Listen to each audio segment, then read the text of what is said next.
제7장.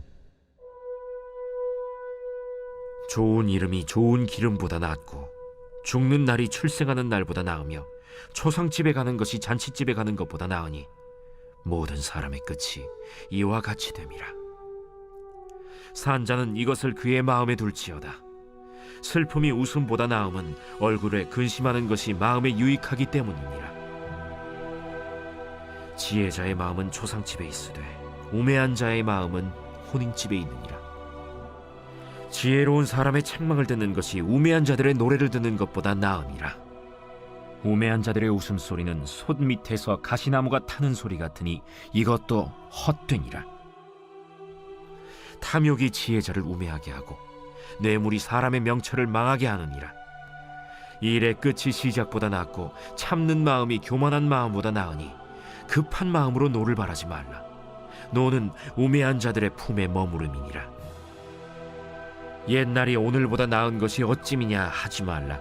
이렇게 묻는 것은 지혜가 아니니라.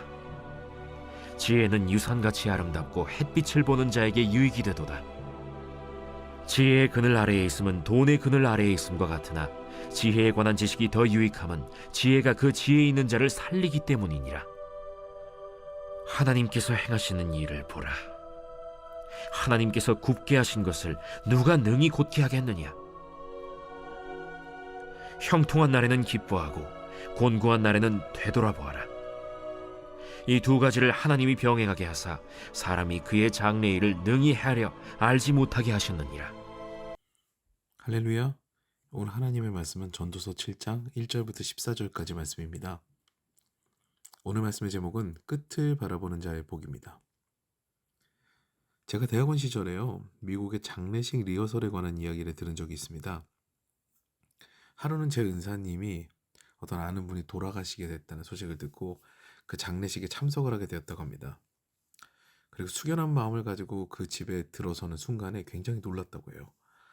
장례가 났다, 그러니까 돌아가셨다고 했던 그 대상자, 그 사람이 환하게 웃으면서 손님을 맞이하고 있었던 거죠. 놀란 교수님께서 알고 봤더니 그것은 장례식이 아니라 그분의 장례 리허설이었다고 합니다. 우리 민족은요, 장례가 상당히 불행한 일이기 때문에 장례식이 어둡습니다. 심지어 사람을 돈을 주고 고용하여서 고글하게 시키기도 합니다. 그런데 우리 민족의 전통적인 사후세계를 들여다보면요, 그럴만도 해요. 먼저 우리 전통에 따르면은 우리는 죽으면 저승에 떨어진다고 합니다. 그리고 그곳에서 이승의 죄를 견주어 보아서 지옥에 빠질지, 천당에 갈지, 인간으로 다시 태어날지, 짐승으로 다시 태어날지 등등을 결정한다고 하죠. 심지어 저승시황이라고 불리는 10명의 왕에게 재판을 받는 것이 전해집니다. 그러므로 죽음은 두려움의 대상이에요. 그런데 기독교 문화권인 서양에서는 장례 문화가 다르다고 합니다. 앞서 말씀드린 대로 장례 리허설까지 할 정도예요. 왜냐하면 그리스도를 믿는 우리는 죽어서 천국을 간다는 소망이 있는 거죠. 그러니까 마치 다른 나라로 이사를 가는 것과 같은, 좀 오버하게 되면 그런 느낌을 받는 겁니다. 이 땅에서 더 이상 보지 못하니 슬픈 것도 있지만 언젠가는 나도 만나러 갈 수 있다 라고 하는 그런 소망으로 먼저 천국에 보낸다는 그런 문화가 있는 겁니다. 실제로 장례 리허설 때요, 사람들은 저마다의 죽음을 그리면서 경건한 의식을 치렀다고 합니다. 자신의 장례식을 준비한 그 사람은요, 관에 누워보기도 하고 자신의 마지막이 어떤 모습일지를 먼저 경험했다 라고 하는 그런 이야기를 들었습니다. 사실 이것은요, 상당히 중요한 부분입니다. 우리가 끝을 아는 것과 끝을 모르는 것, 또는 끝이 보이지 않는다고 생각하는 것, 이런 것들은요, 전혀 다른 결과를 가져오기 때문이에요. 가령 철부지 어린아이가 라이터를 가지고 놀다가 던졌는데 기름덩이에 떨어져 가지고 집을 다 태워버린 겁니다. 만약 이 아이가 라이터를 기름에 던졌을 때 어떤 결과를 가져온다는 것을 미리 알았다면 라이터를 함부로 던졌을까요? 우리가 인생을 대충 살거나 함부로 살게 되는 것도요, 그 결과를 인식하지 못하는 경우가 있다라고 해도 과언이 아닙니다. 그러므로 오늘 전도자는요, 끝을 아는 자가 되어라 라는 이야기를 하며 우리에게 마치 잠언과도 같은 오늘 본문을 선물합니다. 당장 좋은 기름을 누리는 것보다 좋은 이름을 남기기 위해 사는 것이 복되다, 이렇게 이야기하고 있고요. 잔치집에서 즐기는 것보다 초상집에서 인생의 마지막을 기억하며 자신의 삶을 돌아보는 것이 지혜다라고 이야기하고 있습니다. 그렇다고 전도자는요, 삶을 비관하면서 죽음을 예찬하는 염세주의자는 아닙니다. 다만 생각이 있는 삶을 살라고 하는 거죠.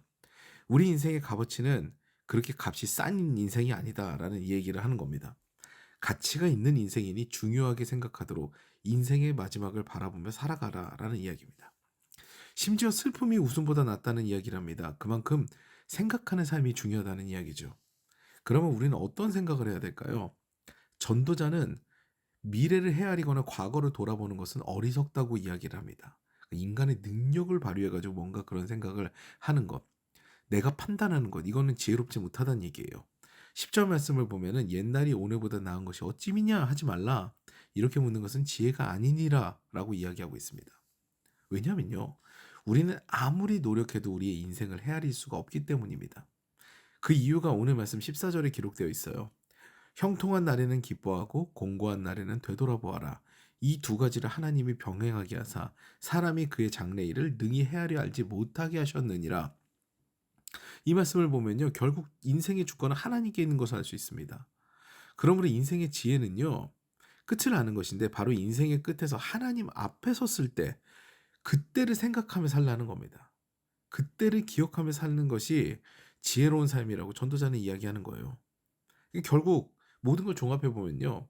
하나님 뜻대로 사는 삶, 하나님의 심판대 앞에 섰을 때 그 앞에서 하나님 앞에 하나님 제가 이렇게 살았습니다라고 보일 수 있는 인생, 그 하나님 뜻대로 사는 삶이 복된 삶이고 그것은 인생의 마지막을 바라보는 자에게 주어지는 선물이라는 것이죠.